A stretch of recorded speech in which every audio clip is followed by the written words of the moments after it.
এই জীবনে তো থাকবেই থাকবে, পরবর্তী জীবনে থাকবে, এবং যতগুলো জীবন আপনার থাকবে, এবং আমাদের তো আত্মার মৃত্যু হয় না, দেহের মৃত্যু হয়।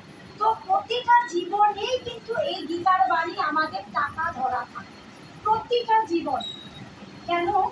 আমার যখন যারা পড়াশোনা করছে, এই বয়সে যতটুকু তারা পড়াশোনা করছে, কেউ বিএ পাস, কেউ এমএ পাস, কেউ ইঞ্জিনিয়ার, কেউ ডাক্তার, কেউ উকিল, কেউ চাকরিম্যান, তাদেরও কিন্তু এই জীবনেই শেষ। পরবর্তী যখন জীবন পাবে, নতুন করে করতে হবে, তখন কিন্তু আবার পরবর্তী জীবনে ইংল্যান্ড থেকে ওয়ার্ড থেকে পড়াশোনা করে আবার নতুন করে জীবন তৈরি করতে হবে। কিন্তু এই কথা শুনলে যে যতটা এই জীবনে শ্রবণ করবে, পরবর্তী জীবনে তার পর থেকে সে আবার ভক্তি জগতে যাবে। তার মানে এইটার কখনো ধ্বংস নেই।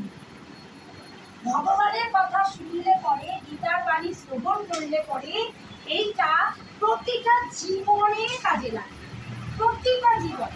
শুধু তাই নয়, কেউ যদি একজন ঘরের পড়ে, তারা অনেকে বলে না, দেখুন আমি ঘরে করতে চাই, মানে অনেকে স্বামী করে, তার জন্য স্ত্রী করতে দেয় না, আবার স্ত্রী করে, স্বামী করতে দেয় না, ছেলে মেয়েরা করতে দেয় না।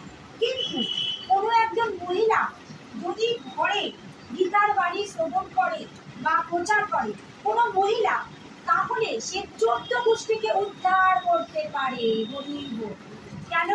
14 গোষ্ঠীকে কিভাবে উদ্ধার করতে পারে?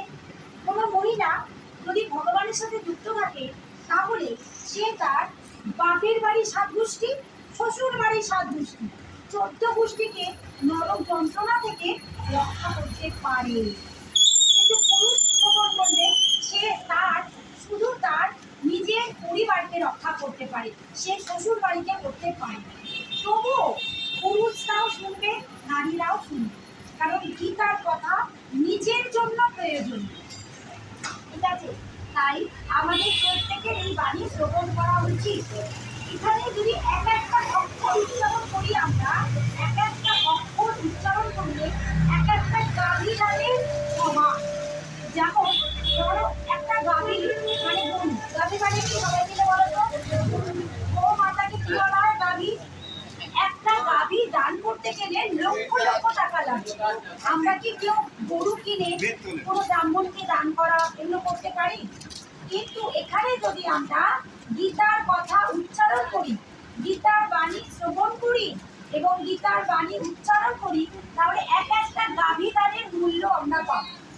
যেমন ধরো আমি বললাম ধর্মক্ষেত্রে, তাহলে মানে মানে একটা গাভী দান, মানে একটা গাভী দান, ক্ষেত্রে মানে একটা গাভী দান, এরকম এক একটা ওয়ার্ড এক একটা গাভী দানের মহামূল্যমানের সমান। মানে এগুলো কি আমরা জানি যে গীতার এত মহামূল্যবান আমাদের প্রত্যেকের জীবনে? আমরা ভাবি গীতা গীতা, কিন্তু কি এটা?